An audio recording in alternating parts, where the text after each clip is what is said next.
این روزها هزاران مادران در صحبتشان با فرزندانی غریب دائم میپرسند که فرزندم و کی این سرحدها گشوده میشده باشند.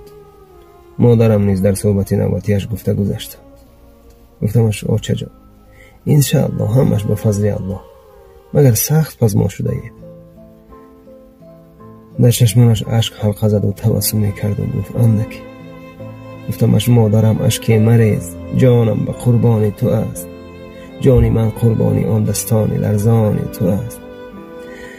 آمدم سوی غریبی مادرم غمگین مشو، در غریبی یادی من دائم به فرمان تو است.